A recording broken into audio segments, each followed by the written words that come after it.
So here's my perception of what's going on. Like I said, I've been trying to figure out a solution to this thing since 2003. So it is an 11-year-old problem. I'm sure it's probably older than that.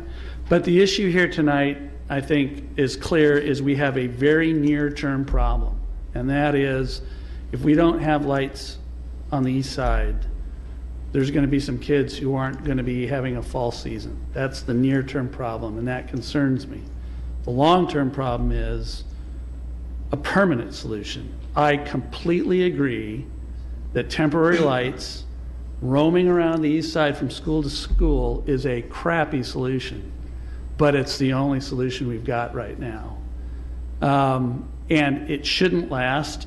I don't know how long I'm going to be sitting up here, but it shouldn't last. If I'm still around, it won't last. We need a permanent solution.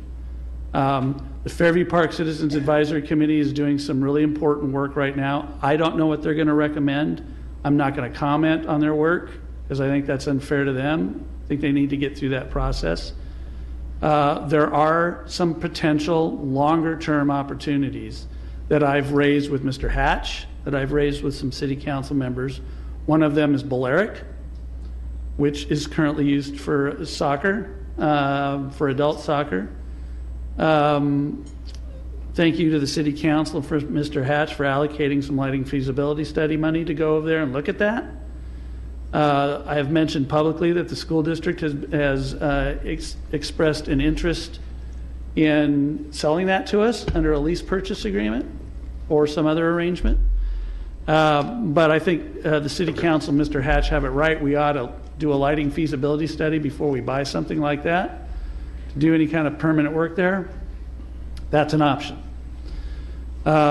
Years ago, when I was on the commission, we looked at the old storage facility site on Bristol, right next to Ganal Lumber, that ultimately went away. We knew it was going away. We approached the county because there is a flood control easement underneath that property. But we actually did some preliminary design work to look at that piece of land for a soccer facility or a lit field facility. And it came back that flood control did not want to compromise that easement at all, and it didn't go anywhere. The FDC has been mentioned. That state is slowly decommissioning that facility, and at some point they may decide to do something with it. They may decide to sell it. I guarantee you they won't sell it for anything less than market price or to the highest bidder, so it will be a very expensive piece of property. But that doesn't mean we can't buy it. That doesn't mean we can't tell the community we have a problem. We are, demographically, we are an aging community, but 20 years from now we probably won't be.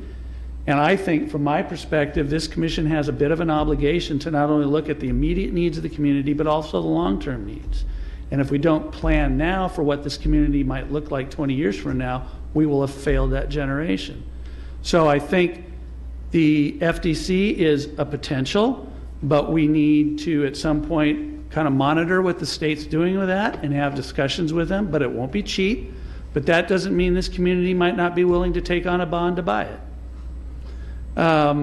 We've looked at the Armory property over next to T. Winkle Park, just above the tennis center, and that is federal property.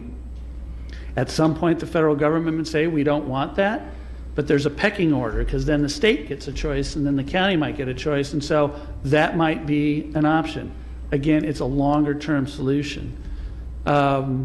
People have mentioned Banning Ranch, not a popular topic. They do have a park that's going in there.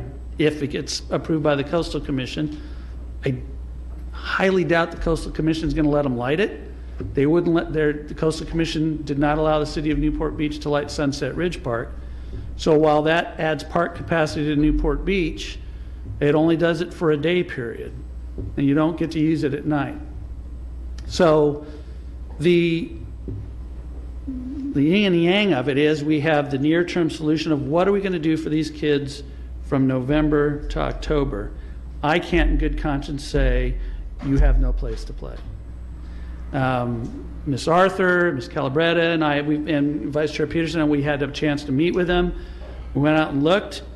It wasn't the ideal situation. They had been dealing with it for 2 years. And I know I told them we have to go someplace else next year, which is why we came up with the rotational system. It's not ideal, but it does spread, it does spread the impacts around, so not just one neighborhood is dealing with it all the time.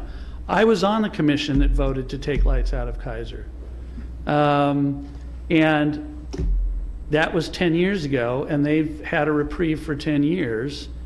And I think from my perspective is we need to find a spot within 6 weeks so that these kids from AOS 97 have a place to practice, because as Christian said, we don't have any place else to put them.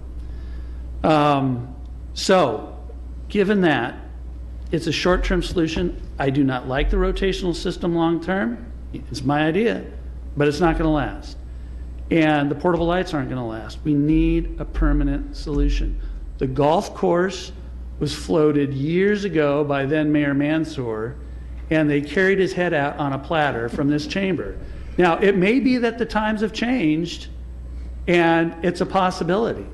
I don't know, because we have a long-term operating agreement with the operator, and there may be provisions in that agreement where he's tenant in possession. We can't touch that land. I don't know. I haven't seen it, so I don't know.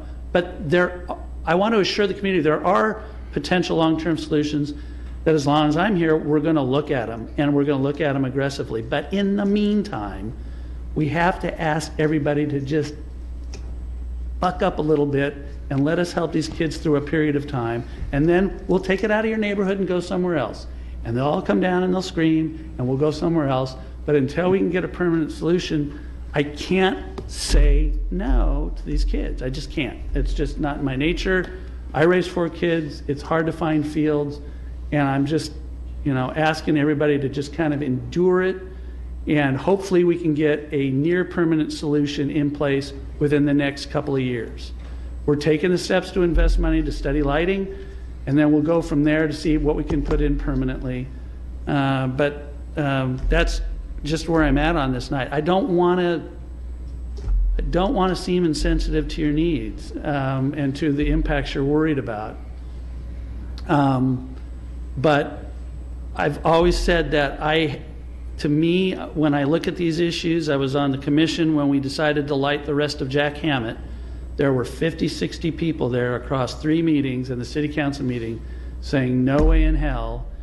And I had to say to them, and the commission said to them, I'm sorry folks, but we're talking about how are we going to recreate thousands of kids over a long period of time.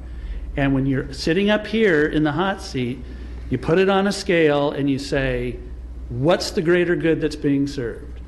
And you make that decision. I don't make it lightly. I don't make it out of spite. I don't make it because I don't like what these people said.